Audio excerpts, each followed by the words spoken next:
wanted to show you what the machine looks like when you turn it on. You're going to notice it says 0 along with the check settings there in the middle. Lacey's going to point out that light there on the bottom right.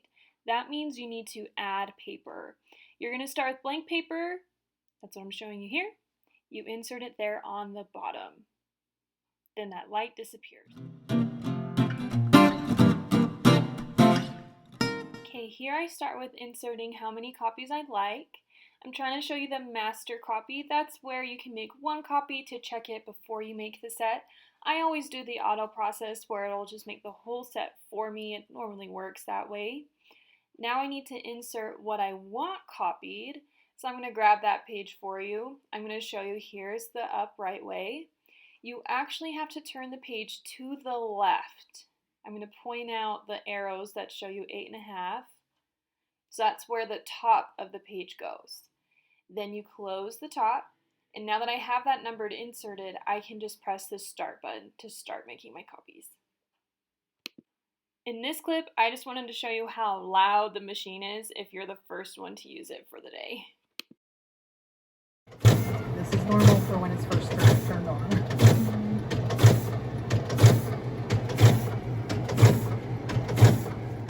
This clip is just evidence that the machine is just chugging away. It's thinking and trying to make your copy. So what I want you to know from here is that you need to be ahead of the game. Your copies need to be made either a week prior, a day prior, however you want to do it. But just don't come the morning of, because there's going to be a line of other people wanting to use the copier on top of the chugging and processing time. So just use your time wisely and try to stay ahead of the game. Here we just wanted to show you what it looks like as it's being printed. It gets shot out from the machine and gets caught by those prong things. Shoots out pretty fast too, so that's nice. Now when you're ready for the back side, you've got to take what you just printed, stack it neatly. I'm trying to show you that I'm ready for my back side now. So you've got to flip your page over that the blank side is facing out, and I'm trying to show you that the top, where the kids would write their names, needs to be facing towards the inside of the machine.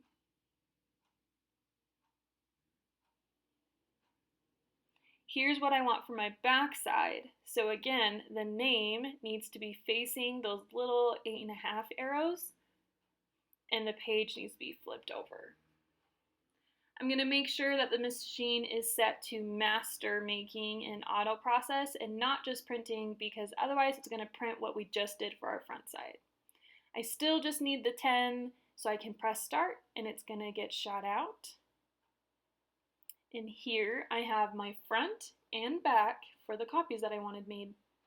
So that's the basics. Just remember, if there's something that you can't remember or you get stuck, you can just go and ask Danae at the front office.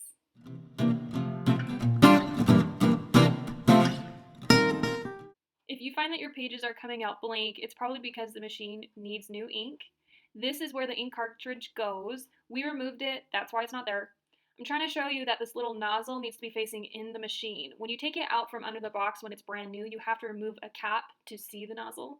And as you try to fit it in the machine, it's just the slightest click. You'll feel it as you turn it to the right. And then once it's ready, you can start printing again. What I'm trying to show you there is that you can only touch the blue parts of the machine. What I'm trying to show you here is that if you need to replace the master roll, you have to press this little button that will light up, and then it will unlock where the master roll goes. It just slides right out. The first thing I want you to remember, only touch the blue pieces. And while we're trying to show you to replace the master roll, this one right now does not need to be replaced because there's still paper. I'm going to remove it here, and then I'm going to show you that when it's empty, there's actually going to be just that cardboard cylinder. We're going to show you how to put it in there in case you do have to open a new one from below the copier. You'll have to take it out of the box. You're going to have to peel off this sticker, and then once it's ready, you just need a little bit pulled out. You're going to fit it into the compartment, click it with that blue circle. You just have to push slightly. Then you're going to take the end and slide it underneath that blue bar. The shiny part of the paper needs to be facing out. It kind of feels like wax or like parchment paper for baking. And it needs to be fairly tight, not super tight, but not loose. Again, fit it underneath that bar. Adjust it to make sure it fits, no wrinkles. Then when you're done, you're going to close the top, and if the machine liked how you fit it in, you're going to see it like spin.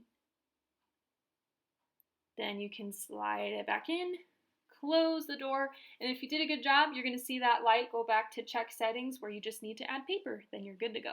Here I'm just showing you, this is where you'll find the boxes of what you need to replace each item. The ink is on the right, the master rule's on the side. Just make sure you read the box. This one says ink, that's what goes there in the middle, and this one says master, so that's for the master rule, what I just showed you.